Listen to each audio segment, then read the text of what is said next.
Kazi ya Mungu ni kukubariki kwenye kazi zako, kukuwekea ulinzi ili usije ukapatwa na mabaya, kuhakikisha una afya njema, kuhakikisha una uwezo wa kupata fursa zote na kuziona fursa zote. Lakini wajibu wa kufanya ibada ni wa kwako.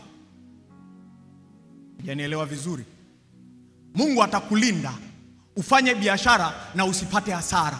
Mungu atakusaidia akuepushe na kila mitego yote ya movu. Mungu atahakikisha unaweza kwenda kazini kuanzia tarehe 1 mpaka tarehe 31. Swala la kuja kumshukuru yeye ni wajibu wako. Na Mungu anachokitafutaga wala hatafuti sadaka kwanza. Anachokitafuta kwanza ni moyo. Kasome kwenye Biblia.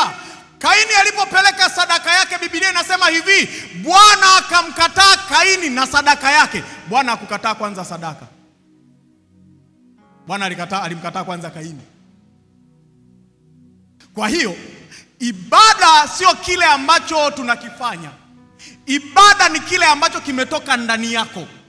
Ukiimba hapa ukapiga makofi na ukacheza vizuri, kama haikutoka huku ndani ni bure. Dada yangu mpendwa, ukaja mazoezi ya praise, ukaja mazoezi ya kwaya, kila siku ukahudhuria kwa uaminifu, lakini ukisimama hapa, Mungu anapokutazama haoni ibada inayotoka kule ndani, ni bure. Mpendwa wangu, ukaja kanisani ukatoa sadaka milioni 10, lakini ile milioni 10 haiko moyoni, ni bure.